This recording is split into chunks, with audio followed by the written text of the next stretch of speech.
Hello and welcome to the channel natural yoga physio pharmacy. Friends, आज हम इस video में देखेंगे कि अपेंडिसाइटिस क्या होता है, इसके कॉजेज क्या होते हैं, सिम्टम्स, डायग्नोसिस और ट्रीटमेंट में कौन कौन से मेडिसिन यूज होते हैं, साथ ही इसके प्रिवेंशंस क्या क्या हैं। तो आइए फ्रेंड्स, वीडियो को शुरू करते हैं।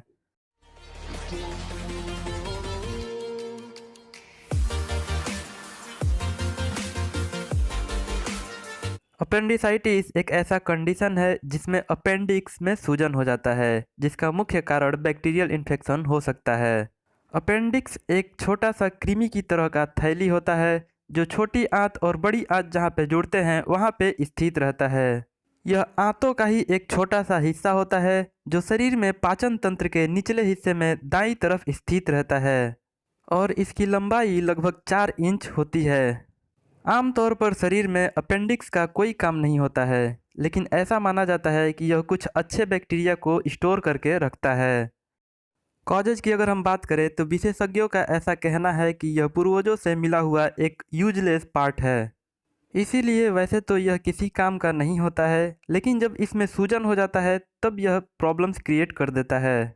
आमतौर पर अपेंडिक्स में सूजन तब होता है जब खोखले ट्यूबुलर स्ट्रक्चर में वेस्ट मटेरियल, इंटेस्टाइनल वर्म्स या दूसरे मटेरियल जब ट्यूब को भर देते हैं, जिससे निकास मार्ग बंद हो जाता है, जिसके बाद यह वेस्ट मटेरियल वहां से निकल नहीं पाते और तब वहां पे बैक्टीरियल ग्रोथ के लिए अच्छा इन्वायरमेंट बन जाता है, जिसके बाद बैक्टीरिया वहां पे ग्रो करने लगते हैं और उनके इन्फेक्शन के कारण सूजन होने लगता है।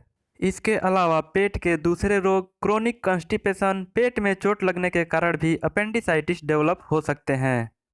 सिम्टम्स की अगर हम बात करें तो अपेंडिसाइटिस के शुरुआत में पेट के नाभि वाले एरिए में हल्का और चुभने जैसा दर्द महसूस होता है। कई बार तो कोई भी मूवमेंट, खांसी या छींक के कारण दर्द बढ़ जाता है।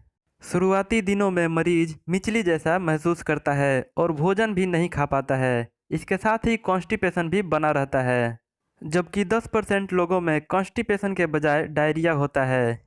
इसके साथ ही बुखार भी रहता है, जिसमें शरीर का तापमान लगभग 102 डिग्री फ़ारेनहाइट तक हो सकता है। बच्चों में बुखार कुछ ज़्यादा हो सकता है और साथ ही पल्स रेट भी लगभग 100 बीट पर मिनट तक हो सकता है। अपेंडिसाइटिस का कंडीशन बहुत तेज़ी से डेवलप करता है, इसलिए कुछ ही घंटों में दर्द लगातार होने लगता है। इस कंडीशन में दर्द पेट के निचले हिस्से में चारों तरफ फैल जाता है। आमतौर पर दर्द कमर के पिछले हिस्से और पेल्विस साइड से निकलता है और साथ ही अपेंडिक्स के एरिए के चारों तरफ के मसल्स कठोर हो जाते हैं और पेट के दूसरे हिस्से भी टाइट हो जाते हैं।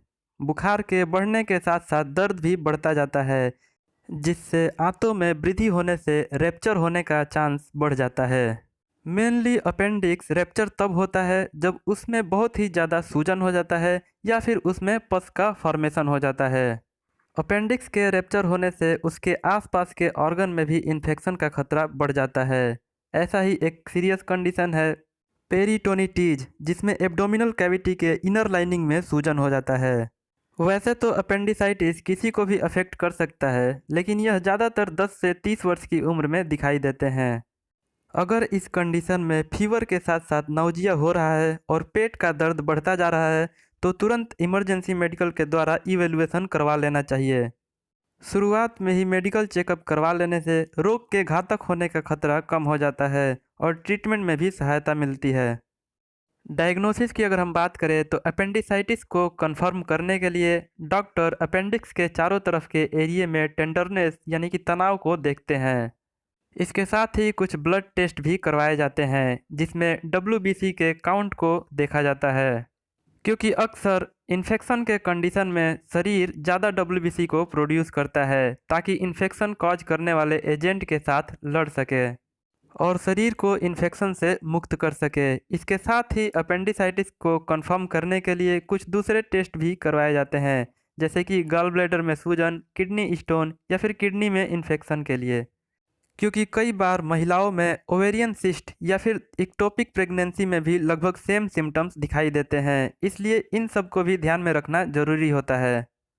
ट्रीटमेंट की अगर हम बात करें तो इफ़ेक्टिव ट्रीटमेंट के लिए अपेंडिसाइटिस को डायग्नोस करके प्रिवेंट करना होता है। इस कंडीशन में अगर किसी व्यक्ति को महसूस हो जाए कि अपेंडिसाइटिस के कारण दर्द हो रहा है तो उस कंडीशन में डॉक्टर को दिखाने से पहले खाना पीना नहीं चाहिए। साथ ही कोई पेन किलर भी नहीं लेना चाहिए, क्योंकि ऐसा करने से आंतें स्टिमुलेट हो सकती हैं, जो अपेंडिक्स के रैप्चर होने का कारण बन सकता है। अपेंडिसाइटिस का कॉमन ट्रीटमेंट होता है कि सर्जरी के द्वारा अपेंडिक्स के सूजे हुए भाग को रिमूव कर दिया जाए और उसके बाद इन्फेक्शन से बचाव के लिए कुछ एंटीबायोटिक को दिया जाता है। अपेंडिसाइटिस से बचाव के लिए किसी भी तरह से शरीर में कॉन्स्टिपेशन नहीं होने देना चाहिए। इसके लिए तले हुए और वसा युक्त भोजन को अवॉइड करना चाहिए। साथ ही अल्कोहल को भी अवॉइड करना चाहिए, क्योंकि यह पाचन को प्रभावित करता है।